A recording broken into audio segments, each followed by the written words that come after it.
I want to thank you, Joe Buchwald, for being here and part of the Haight Ashbury Oral History Project. Joe Buchwald is the father of Marty Ballin, as well as the early manager of Jefferson Airplane. I'd love to ask you where you were born. Where did you come from?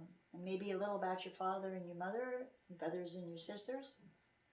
Well, I was born in Cincinnati, Ohio, September the 30th, 1917. My father is from a country that's no more, called Galicia, part of Poland now. And my mother was from Romania. And altogether there were 7 children. What was your mother and father's name? My father's name was Samuel, and my mother's name was Celia. And your brothers and sisters? My one brother was named Paris. My older sister, to be truthful with you, I've forgotten her name. Did she have a nickname?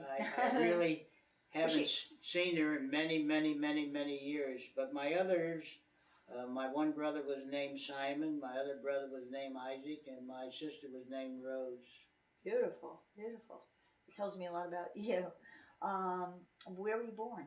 In Cleveland? And what could you tell me about your parents? Do you think they influenced you in any way, European upbringing? Well, my dad first came to this country when he was 9 years old. When he was 18, he went back to Europe and put 2 years into the German army, which was required.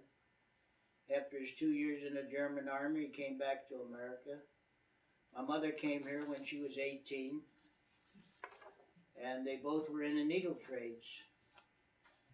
And in those days, you just didn't go out to nightclubs or things like that. You were introduced by people who thought maybe you'd make a pair or make a couple. Well, and that's how they met. That's right.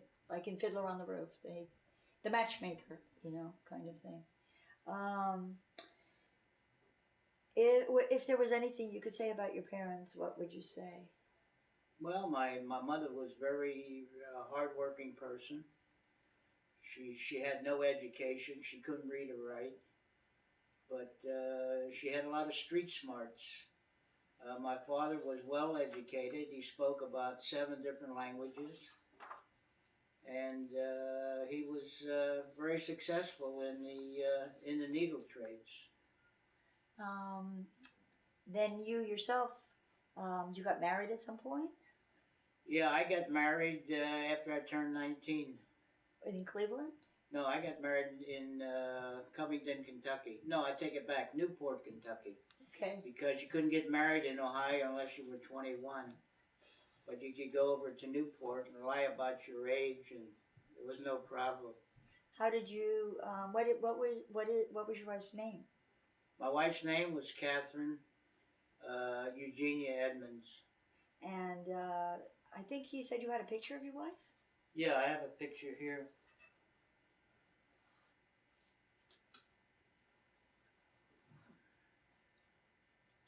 How did you guys meet? I had come back from New York City, and there was a place that I used to hang out called Grant Park. She happened to be working there, and I went into the park, and I happened to notice her, and I asked her just to make conversation if she'd seen my little brother. Naturally, she hadn't seen my little brother. And I walked away, and then I got up enough nerve to ask her out. Beautiful. So 3 months later, we were married. Amazing. Met her in July. We were married in October. How many years married? 4 months short of 67 years. Oh my goodness. Oh my goodness. If you had to say anything about her, what would you say? Well, she was very loyal. She was well educated. prior to her passing away, she was the author of 2 books, one called Tilly, one called Short Stories. And I have numerous other books that she's written, which I haven't sent to any publishers. So future. And she was a great mother. She was really a great mother. And she was a great storyteller.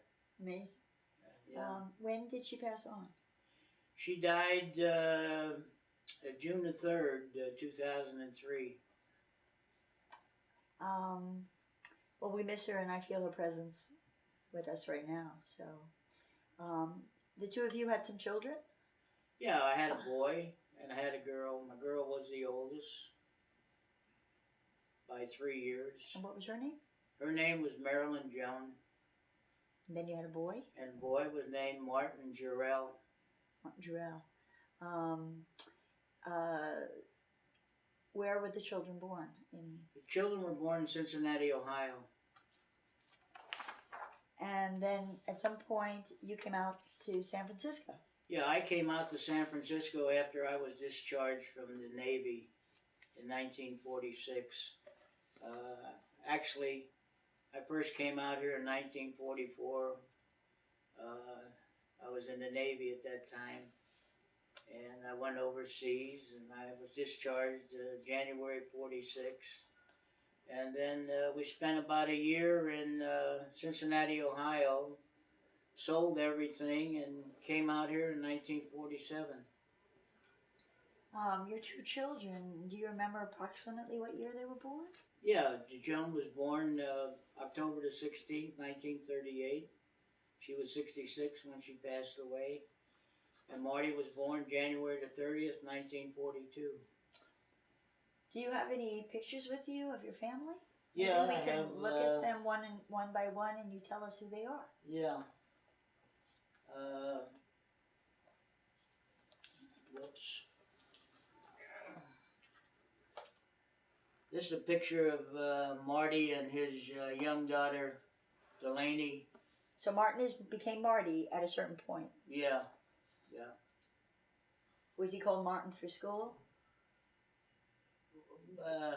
Would I do what? Was Marty called Marty through school? Was that a nickname from his friends? Oh, no. We, in our family, everyone of the males was called Buck by our friends. So to this day, I call Marty Buck when I talk to him. Wonderful. It's only when I get angry or get upset do I call him Marty. Okay. And then this here is a picture of the girl in the middle is my daughter, and the one on my right is my granddaughter, her daughter, and the one on the left is my great-granddaughter, Victoria. And then this is a picture of my grandson, who's in the film industry. He's an assistant director on many movies. This is Scott Benton. His name is Scott Benton. Yeah. And this is a better picture of my great-granddaughter, Victoria. She's going to be 9. Not only a daughter, but you've earned the privilege to be a great. And I have 2 other granddaughters. I have one granddaughter who's 45, and I have a granddaughter 41, but I don't have a picture of them. What's their names? One is Bonnie Sue. She lives in New York City. And the other one is Jennifer Ann, and she lives in Oakland. How many total grandchildren? I have 4 granddaughters, 1 great-granddaughter, and one grandson. Amazing. When your children were young, was it hard? Did you have hard times raising the kids? Was everything there? Or did you have to work really hard for the days? Well, I had to work hard because I didn't have really a skill. I didn't have a profession, and so until I really learned a trade, Yeah, I worked very hard. As a matter of fact, to give them what I thought they should have, I worked 3 different jobs. What jobs did you I do? worked in the printing business, lithography. I tended bar in a bowling alley at night, and I worked in an auto parts store. Wow. Any of these jobs in San Francisco? They were all in San Francisco. Yeah. Anything in the Haight-Ashbury? Did you ever do any work in the Haight-Ashbury other than working with the band? No, I didn't. I didn't work any place in But in San Haight-Ashbury. Francisco. Yeah. And the date you arrived in San Francisco was around 1964? No, we came here in 1947. You came here in 1947? 1947, August of 1947. And where did you land? What part of... We got here late at night, and you know the view on top of the hill on Market Street? Well, that's where we parked and slept in a car. And then the next day we headed downtown and parked and took a room at the Gordon Hotel. Wow, what a long road. And then we stayed at the Gordon Hotel, and I heard about 2 rooms up on Bush Street. And we stayed at those 2 rooms for a while, and then I heard, because I was a veteran, that I could get in public housing in Richmond. And so I went over there, and I got a 3-bedroom flat in public housing. This, were you just out of the military, or was it... Well, I was out of the military. It was a little over a year, sure. So when did you go in the military? I went in June 1944, and I was discharged in January 1946. Which part of the military? Navy. The Navy. I spent all my time overseas. Wow. I was curious, what was the world situation at that time? What, we were at war? We were at war. We were trying to defeat fascism. Exactly. Which was going on throughout Europe and throughout Asia. Do you belong to any veterans organizations now? No, I never joined any of the veterans organizations for the simple reason that at that time, after the war, they required a loyalty oath, and I always refused to sign a loyalty oath. What was the loyalty oath? The loyalty oath that you didn't belong to any communist organization, or you weren't a communist. You wanted to be a free thinker. You didn't believe in the overthrow of the government. So. What was your reason for not signing? What was my reason for? Well, I didn't believe in that. Right. You know. Exactly. So you could be free. You can be a free thinker. You know, I believe that you should be entitled to join any organization you want to join. You know. Exactly. And as long as it's not an organization that intends to overthrow the government by force and violence. Exactly. So. Would you recommend young people to join the service today, or not? No. I kept my son out of the Vietnam War. I made him a conscientious objector. Exactly. Yeah, so he wouldn't go based on my own experiences. What did you do after the military in the next few years after that? After that, I went back into lithography. I went back into lithography, and I became a skilled pressman. Wow. So, you know, I learned the trade so I could make more money. When you were racing, you then moved to the Haight-Ashbury? We moved into the Haight on Central in the early 50s. And how old were the children around then? Let's see, I would say Marty was about 10 and Joan was about 13. So he's the younger of the 2. Yeah. Did either of the kids, as they were growing up in those years, show you any characteristics and traits of talent? Well, yes. My daughter played the piano and tap danced, and she was very good at it. And Marty was, from the time he was 5 years old, used to entertain us with his magic tricks and his singing and his dancing. One thing Marty liked to do, he liked to, in those days, his mother used to go to the Episcopal church, and Marty used to love to sing in a choir. And during the holidays, he used to love to go out and sing all the carols. So, Where do you think they got this musical? Where did it come from? well, I don't know. My daughter, not my father was a violinist. He played the violin, and their mother was a ballet dancer and an artist. So Wow. maybe they got their talent there. I have no idea. You were the backbone. I can't read a note. I don't play any instruments. Right. So. And I know that feeling. Yes. I know that feeling. So then you moved from Central, and to where from there? Well, I moved from Central to a place on Anza. So And that was about what year? Oh my! The 50s. I really sometime? don't remember the year, but I know it's before she graduated from high school. My daughter.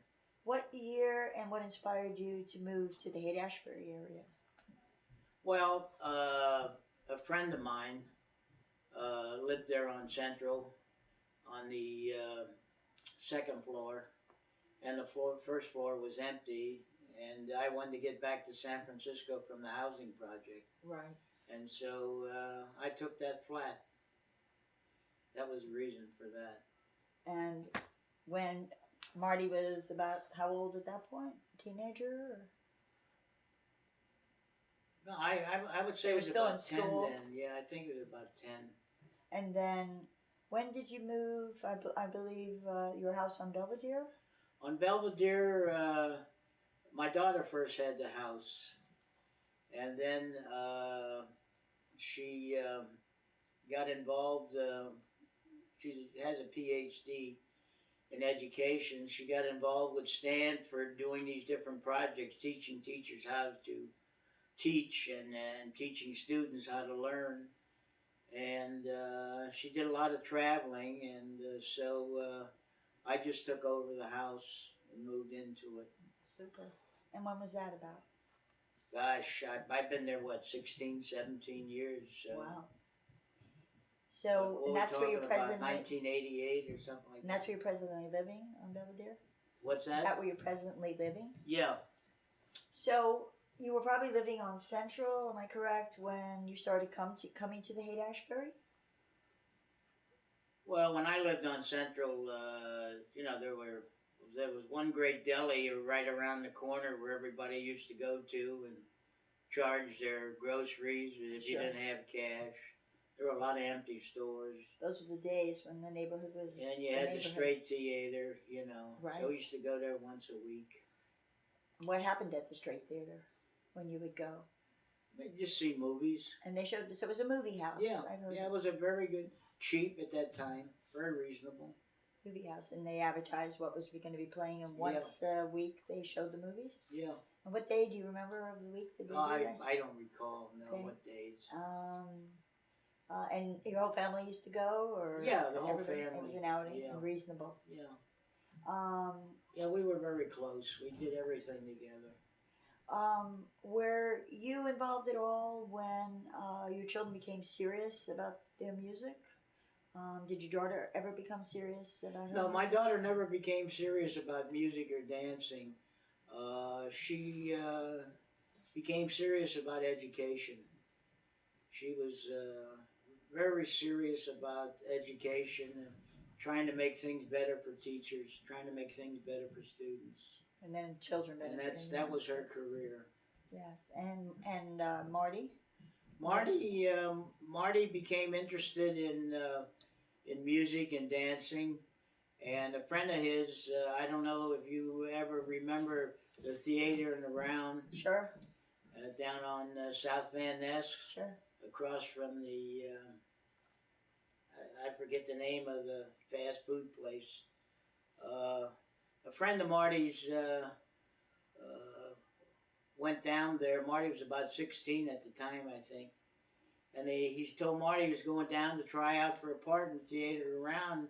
So Marty says, I'll go with you. And what year was this about? Do you remember? Well, let's see.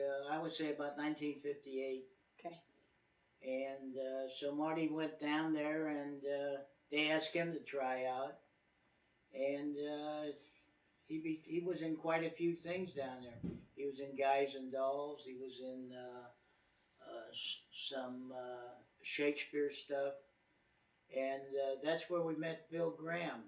Oh, do you? Bill Graham Love played to Big hear. Julie in Guys and Dolls. That's right, he did. Yes, Yeah. he did. And Marty did West Side Story there.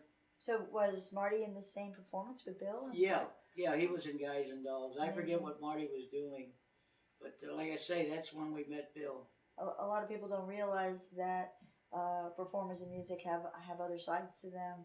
Like Bill Graham, the promoter, was also an actor. And Right, right. Guys and Dolls, Apocalypse Now, Bugsy, The Cotton Club, and Yeah. many others. Very interesting. So that's when Marty met Bill. And did a musical relationship start at all, or? The musical relationship didn't start until Bill opened up the Fillmore. Gotcha. Yeah. In '65. So he was acting at that point, and I'm sure you were involved in bringing him or watching his performances and things like that. Yeah, I was always there for Marty. I was always involved in everything he ever did. When, and I'm sure you still are, I know that you still are. When did it turn at all where he can showcase his musical instrument? And did he join a band, but did he ever play on his own? Yeah, well, Marty during the folk area played with a group known as the San Francisco Town Criers. Oh. There were 3 fellows and a girl. And the first time they played was a little bar on Sutter Street. And they got as far as playing at the Mapes Hotel in Reno. And then the folk scene went into the rock and roll scene, you know. Right. And Marty used to go to the drinking gore. That's where he met Paul. And he asked Paul if he'd like to, form and organize a band with him and do rock and roll. Where was that place located? What part of the The city? drinking gore was down on Union Street. Union Street, okay. Yeah. Do you think it's still there? Yeah. Oh. Yeah, I used to go there all the time. And then, so now Marty and Paul have a relationship, and did they play together, or did they add other band they had a members? relationship. They found Yorma. And, How did they meet Yorma? Do you know? Yorma brought in Jack. Do you know how they met them? And I don't know how Sig got involved. And then they had this drummer who they had to let go because they all had their hair grown long and he refused to have long hair. So they let him go. And So what were the band members' full names at this point? At this point, well, there was Marty Ballin, Paul Kantner, Yorma Kaufman, Jack Cassidy, Sig Anderson, and Skip Spence became the drummer. Bless his soul. Yeah. Who was And now then you had gone. Signe Yeah. as a singer, Anderson. Yeah. Exactly. So what were some of the shows, and who was getting their bookings? Who was doing their managing? Who was helping Well, them in the way beginning? the fellow that saw them at the Matrix became their manager. But prior to that, no one was booked. Was that Matthew Cates? Yeah, Matthew Cates. And prior to that, no one was really managing them. How did they get the name? How did they get the name? Yeah. Did you your view? How They you see it? claim that they took the name Jefferson from some old blues guy, and the airplane from a dog. So I'm not really sure. We'll have to ask you know, Marty that. but, So they started playing shows at the Matrix. well, prior to that, there was a group who formed the Family Dog, and they hired the Jefferson Airplane for their first show at the Longshore Hall. And Weren't they also the first show at the Film Auditorium when Bill? yeah, Yes. yeah, and the Family Dog wanted to make up a poster, and so they told Marty. They says, "We'd like to make a poster, but we don't know where to go to have it printed." So he says, "Why don't you go see my father, because he's in that business. So Kelly did the first poster on my table. And if anybody has one of those black and white posters, I mean, I never took any in those days. Well, we'll see what we can If do. anyone has one of those posters are worth over 10,000 each. 10-cent piece of paper. But they had no money, and they came and saw me, and so we made a deal. I'd give them 1,000 17 by 22 black and whites, and then I'd come to the show, stand outside the box office, and the first $100 was mine. That's all I charged them for 1,000 posters. So that's how we played it in those days. Exactly. Because nobody had any money. And the business was being formed as. And then what happened, the way the Matrix got formed, Marty had met some stockbrokers, 3 guys who were in the brokerage business, and they were interested in forming a club and giving Marty a piece of the action. And so they found this place, this empty place on,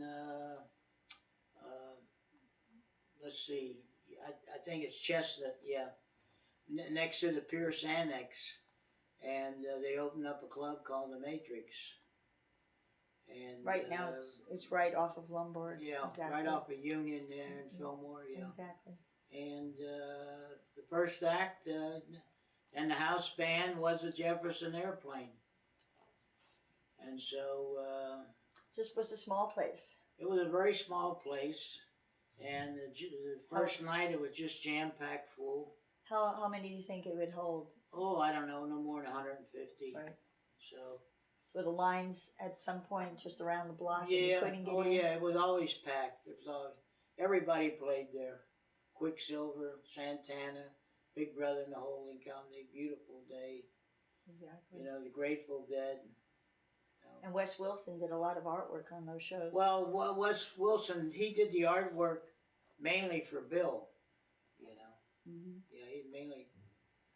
The only reason that Wes quit doing the artwork is because Bill wouldn't pay him $100 for each design and give him 10 cents for each poster. Right. And that's where Bonnie stepped in and did a few of the posters before he got, other artists to get involved. Right. I heard some story, let me know if it's true. They didn't have a way to get their equipment to the shows sometimes.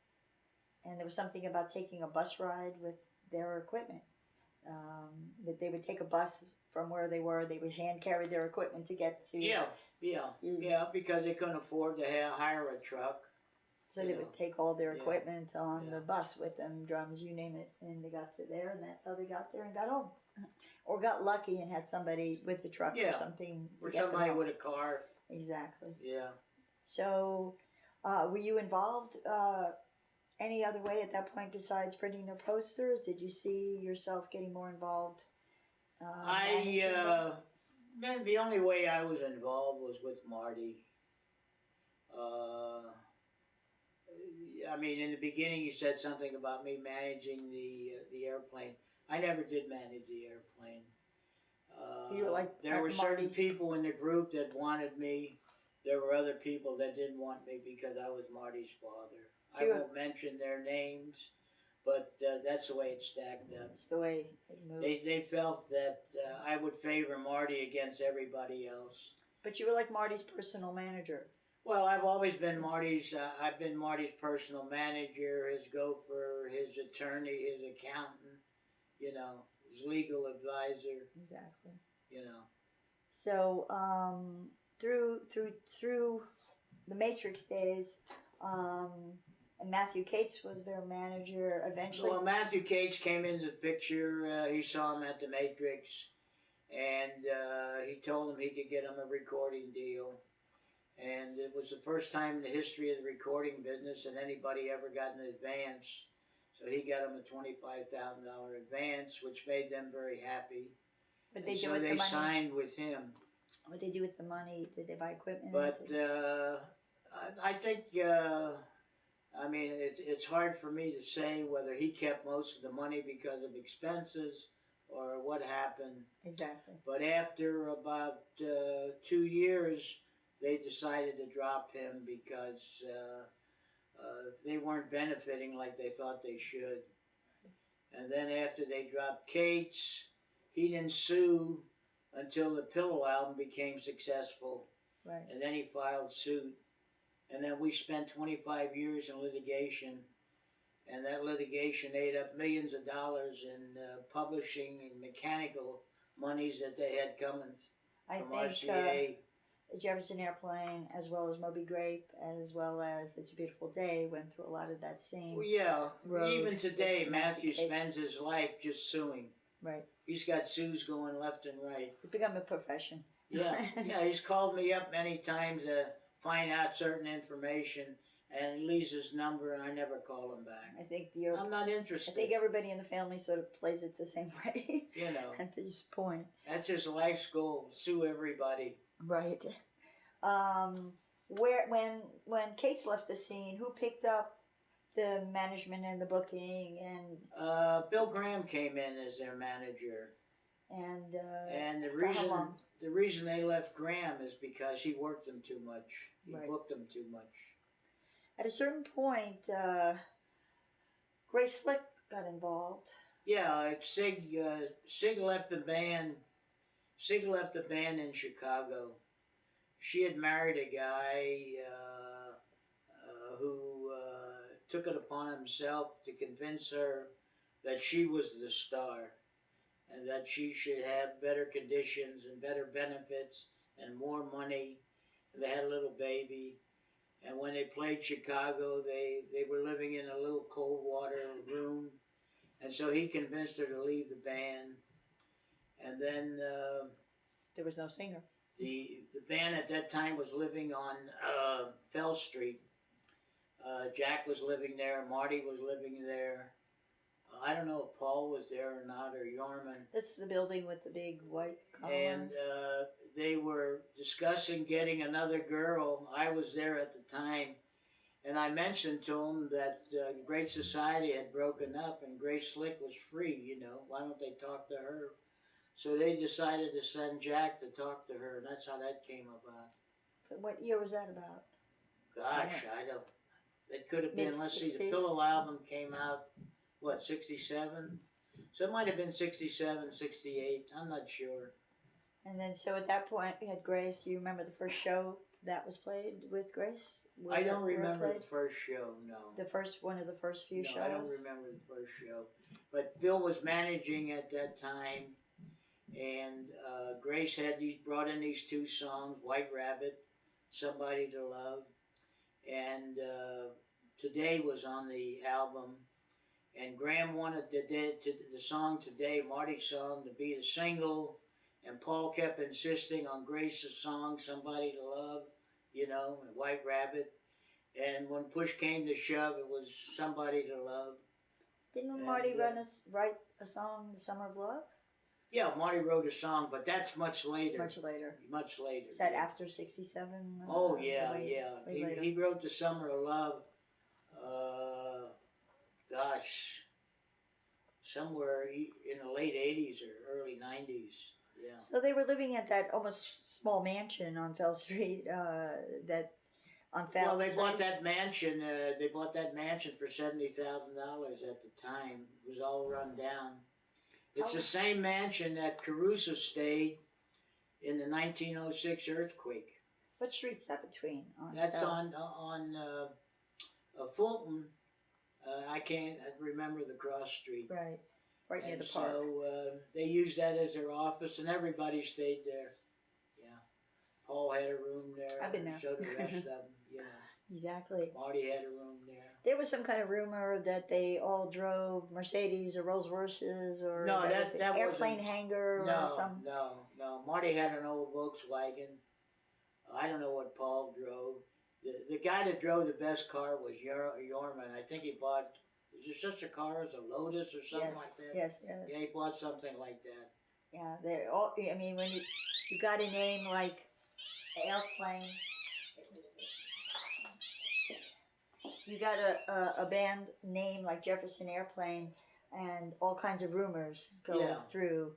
So kind of, this is what we're doing, is setting the record straight. I imagine you they know? drove good cars, but like I say, at that time, Marty had a white Volkswagen that we bought new. White Rabbit? White Rabbit. How long were they in that house on Fell? I couldn't tell you. Yeah. Approximately when did they move out? Marty left in 1970, and I don't remember when they moved out. Right. So were you at that show at the Fillmore? That the first show they played? Yeah. Was there a big crowd? And yeah, I had a standing invitation by Bill to attend any show. Then anytime I showed up, they were to let me in. So I never really missed the show. And I thought it was the greatest scene in the world. I thought the revolution had come again, and the social changes were going to take place. But right, and then the drugs got in, and everything got ruined. That's right. Alcohol, drugs, it just changes everything. Had you ever any of them ever played at the Straight Theater or? They didn't play the Straight Theater, but we had a club called the I-Beam. Yes. They played at the I-Beam 1 or 2, 3 times. And that was on Haight Street between Cole and Schrader. Yeah. And I know the band didn't play for a while, and then came back again, and now they're going strong, and we're 2005. When they played a couple of times, did they ever play before? Did they, when they played that 2000, when they played a few years ago, what was it, 10 years ago? And did they ever play the I-Beam in the early years? No. I'm not, we need to document when that place opened. But I don't remember when they opened. I don't remember when they closed. I think it was part of it, in the 80s and the late 70s and the 80s. Were you there at that performance when they played the I-Beam? Yeah. On Haight Street? It was like the beginning of them all rejoining and playing again. Can you tell us a little bit about that show, or a little bit about what brought the band back together again, and why did they decide to be a band and move on and continue that I to play? couldn't tell you. I really, Right. Yeah, probably, about that performance. Probably that money. night. They probably needed money. Who knows? That's right. They've always needed money. But then none of them ever stopped playing. They were always playing, and Marty was playing. Yeah. So was Marty playing through those years? Yeah, Marty. Privately? Yeah, Marty's had, during those years, he's had the Marty Ballin Band, he had Bodacious, he had the Wolfpack Band, and he played solo with Slick Aguilar. Ah. So he still plays solo with Slick Aguilar once in a while. So at present, Marty plays with he plays with people in Florida, where he lives now. So do you know anything about the name changes? I mean, we ended up with Jefferson Airplane, and then we ended up with Starship, and then you had Hot Tuna, and they were all offsprings. Well, Hot Tuna came about when we did the Nebworth Festival in England. Mm. The Hot Tuna consisted of Yorma, Jack, Marty, and Joey Covington as a drummer. And their first performance was as a opener at the Nebworth Festival, where the Jefferson Airplane also performed. Approximately what year? Gosh, it was in the 70s, I know that. And, or maybe even prior to that, because Marty left them in 1970. So it had to be maybe 69 probably. But anyway, the reason Marty didn't stay with Hot Tuna is because Yorma kept putting him down, because Yorma liked to play the blues and sing himself, and so he'd keep putting Marty down, doing all these love songs. So Marty just walked away from it. Marty wanted to do love songs. Yeah, well, he always did. Sure. That's what he's good at, ballads and love songs. Sure. So he just walked away from it. So. And then when the Airplane really broke up, when Yorman left and Jack left, and So they wanted to get a band together. They couldn't use the name Jefferson Airplane. They could use the name Jefferson. So Paul's always been into this space stuff, the Star Wars stuff, you know. So he created the name Jefferson Starship. That's how that came about. Would you know when that was approximately? What decade? What year? I have no idea. No problem. I'm sure it was before 1980 because Starship's been around quite a while. Quite a while. Yeah. Quite a while. I know you brought some other materials with you, and I'd love us to maybe take a look at some of them and maybe take some of these photos and put them in a safe place.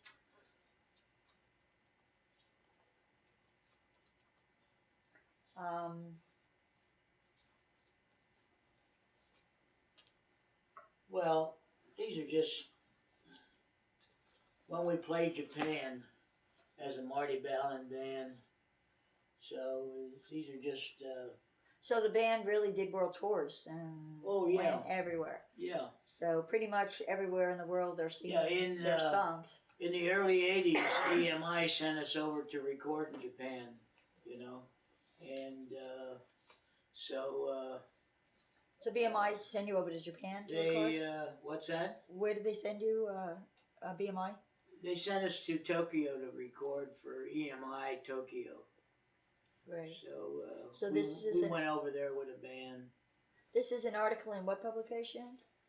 This is called Musica and Sun. What year?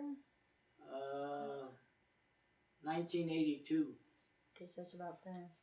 And so what else? There's just different articles on Marty that this Japanese publication. Yeah. Okay, so this is press photos and music articles. And is there a way to see the name of that magazine? So and year? I mean, it's all in Japanese, so sure. I can't help you there on dates. And let's see. This is called Music Gent. Music Gent. If we could take the post-it off the corner of that magazine, Joe. What's that? On the corner there's a post-it. If we can take that off. It's here. Is that okay? And then if we hold that up here, I think we can get a closer look at it. Can you tell us about that article? I can't tell you about the article because I can't read the language. Okay. But does the picture remind you of anything? Just that Marty was a big favorite, and so they did a great publicity job on him. And this is these are the type of tour book. Tour books that the Starship always puts out. Why don't we hold that still and see if we can get a close-up of that. So different people did their artwork, and a lot of the times you did their printing. Yeah, different people did their artwork. People were always submitting album covers and artwork. And so let's put those off so you'd be more comfortable. Things of that sort. It looks like there you got an interesting letter from the past. Yeah, this is a letter that Bill Graham sent me, where I asked him to let my niece go backstage, you know. So he wrote me a letter telling me that it's up to the group whether anybody comes backstage or not. That he always gives me as many tickets as I want, you know. So I appreciated that. So it pretty much was Bill Graham's house, but whatever band came in. Yeah, whatever band was there, they wanted you to come back, you know. So he gave the house to the band. I mean, it wasn't a problem. We got backstage that night, so it wasn't a problem. No. So he gave you sort of all access. And then the other thing here, this is just some poetry that my wife wrote in 1964. Would you like to read a little bit of it? Not really. Okay, a lot. Not really. Not that it's not good, but, you know. So she was writing all the time. You had one playing piano, the other one playing. Yeah, my missus always wrote. I mean, I got all kind of things that she's written.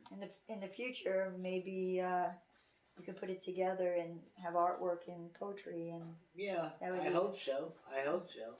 It's a great idea.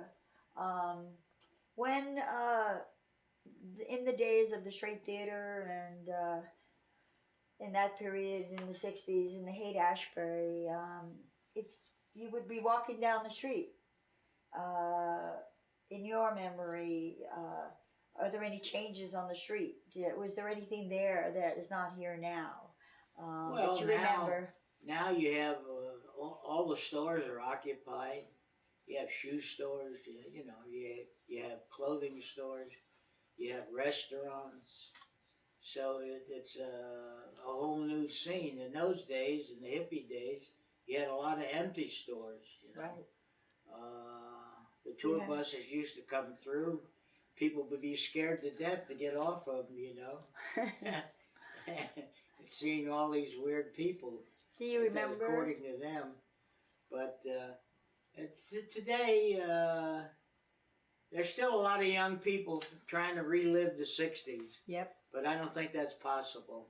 I don't think they'll ever come back. Do you remember the drugstore cafe on Masonic and the psychedelic shop? Yeah. And the boot hook with the shoes, and there were meeting places along the street. Is there any place that you can think of, like the boot hook or places like that you remember that were gathering places or place to go have a cocktail or an event happening that is not there right now? No, I don't. Well, the psychedelic shop, had you ever walked in there? Yeah, I've been in there, yeah. That's where they used to give out the posters for the upcoming shows. But, I mean, I myself very seldom went into any of the places, Right. Yeah. So, I mean, I used to see people on the street. Right. It's a family on the street. Today I see no one. In those days you saw everyone. All the guys from the different groups. And it was a home. You had the Grateful Dead hanging today out on the you don't steps. see anybody. Even if you go to a concert, you don't see them. Unless they're playing themselves. That's right. That's right. And some of those that I've seen at the concerts and who performed with us, I mean, I'm amazed at the change in their appearance. I hardly recognize them. Right. What you live now in Belvedere, and you interact with Marty when he comes in town. You help him like a personal manager still, if you can. I was real curious if you had any plans for your future. You live in we're Marty right now is working on his own album. Does it have a name? Over the years, we've done lots and lots of recording on our own. Material that no one has ever heard. Material that the record companies didn't want. And so Marty's going through it, and he's putting together his own album. He's enhancing the music, he's enhancing the sound. And we hope to come out with something soon. Oh, that's very exciting. Hopefully when this tape is viewed in 100 years from now, it'll be a collector's item. I have collector's items now. Right. I would love to ask you if you could take anything from this whole life experience of your family, your children. You've been so privileged to be involved and be there when it was all happening, and it's continuing. Could you take anything from that, some spirit or something, that if young people in the future view this tape, that somehow they can get a feeling of what went down and somehow get inspired by what you think young people should be thinking about or in our world in the future? Well, as far as the future goes, what I would tell young people today and those who come along in the future is that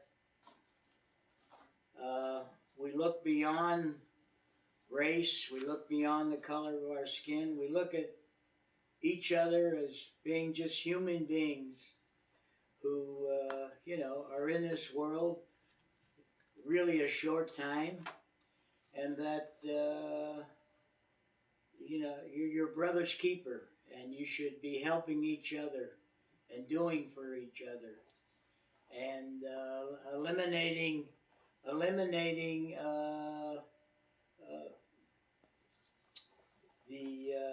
monies that are drained away because of the military and because of wars. And that's what I think will make it a better world. What is one? Give me a name of one of your favorite songs. My favorite song of Marty's is "Coming Back to Me." I just love that song. When I pass away, I hope they play that song for me. Well, we hope you're with us a way, way long When time. his mother passed away, I had Marty do that song at a show one night in her honor. Beautiful. Well, Joe, we want to really thank you for this interview. It is a privilege. Thank you for sharing your life with us, and we will do more of these. And you're an inspiration. You're a great part of the period, and hopefully, when young people look at this in the future, they'll realize that they can do something as well. You know, and I just want to thank you so much. Well, I thank you.